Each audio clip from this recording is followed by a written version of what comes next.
Boxing, the art of hitting without getting hit. And I decided to learn it at home, without any coach, without any gym. So you may ask, how did I do that? And you may also ask, why didn't I just go to a gym? Well, you see, being broker than a beggar doesn't really pay for your gym expenses. So I tend to learn it myself.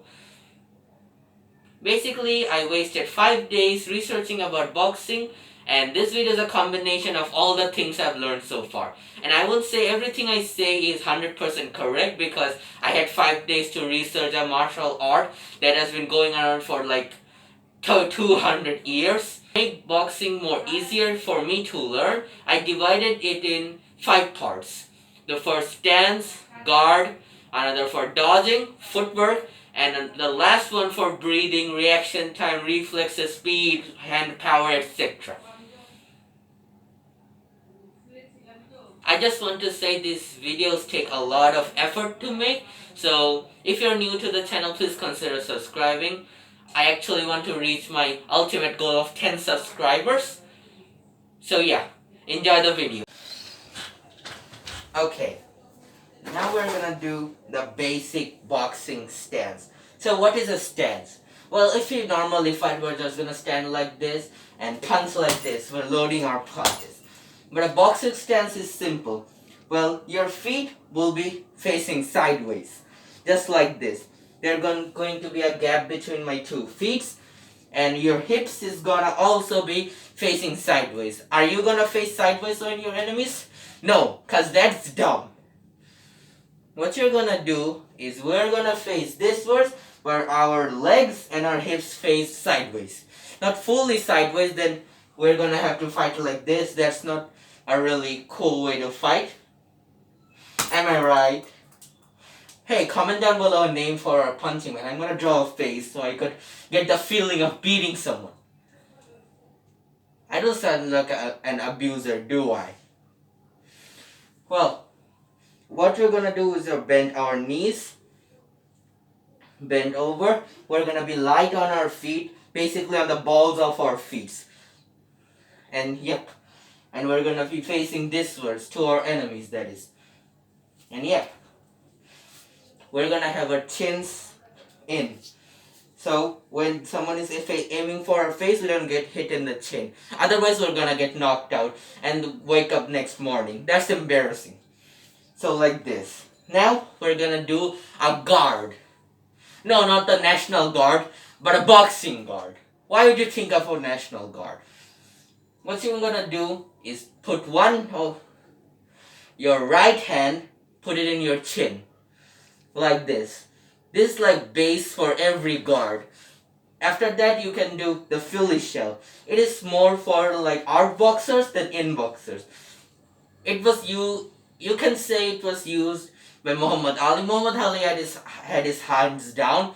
He was awesome. He had like ultra instinct. So Philly shell is for more like out boxers to keep a range from your enemy with your jabs. What is a jab? I'm gonna explain later. And the second is the peekaboo. The peekaboo is more for an in boxer than an out boxer. It was used by Mike Tyson. You know, the Iron Mike. And when using Philly shell, you can do this stance and this stance. This is called a Dimitri shift. The Dimitri shift generates a lot of power. You can throw punches like this, But one problem with this is you're a bigger target for your opponent. Compared to this more sided stance, where you're a small opponent, you can dodge really easily. Now, to the basic boxing skill. 99.99% you might have already lived. And those who didn't live, let me tell you a fun fact. When I was first researching boxing, I'm wasting your time by the way. When I first researched, I thought having big muscles will get you more hand power. But then I realized, after a great boxer once said, no, they didn't really say it. It doesn't matter if you're Biscuit Oliver or Hero Alum. The thing that most matters is technique. So it doesn't matter if you're this tall, 6'1", you have a lot of muscle, and you punch like this. no power. But if you're like this tall, no, not that, this tall, no, not, that's too short. Okay, fine, as tall as me, have no muscles.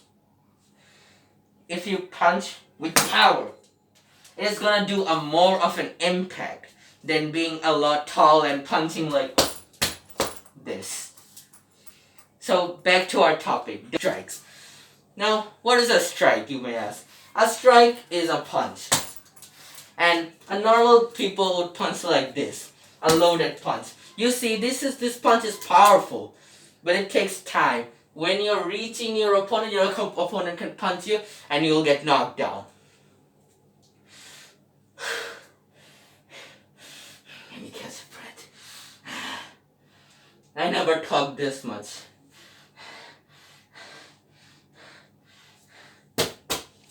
Well, so the most basic punch. We're gonna go into our stance.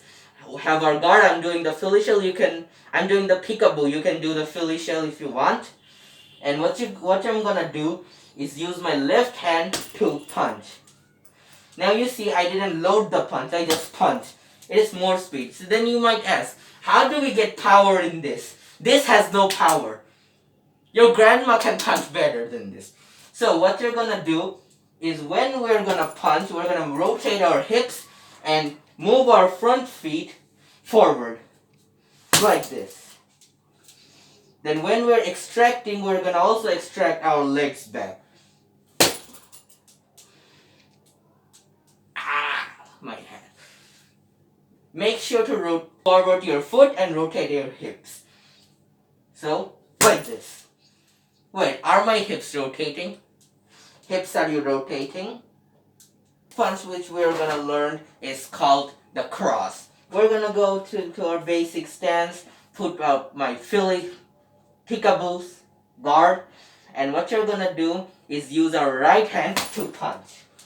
Now we're gonna do the same thing like rotation of hips and punching, but what we're gonna do different is like that the back feet, our back foot, we're gonna pivot it. So we're gonna pivot our entire body so we face now forward instead of sideways. So we're gonna take our full body and leg from facing sideways to facing forward. Almost like this. What is it gonna do? This is gonna generate power from the ground to our hips to our hands.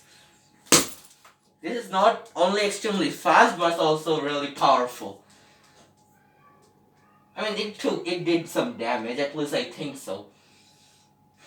Okay. The next punch we're gonna learn is the hook. And no, I'm not telling you to hook up with someone. The basic hook is, there are two types of hook actually.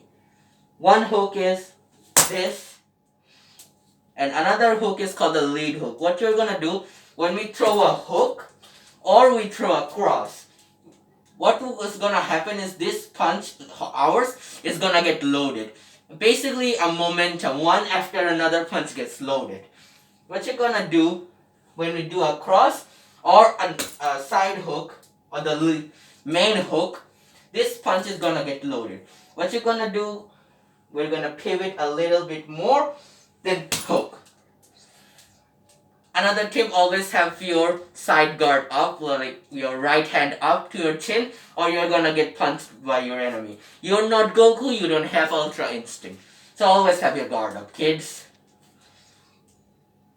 These are the basic strike. There's one more strike called the overhand right.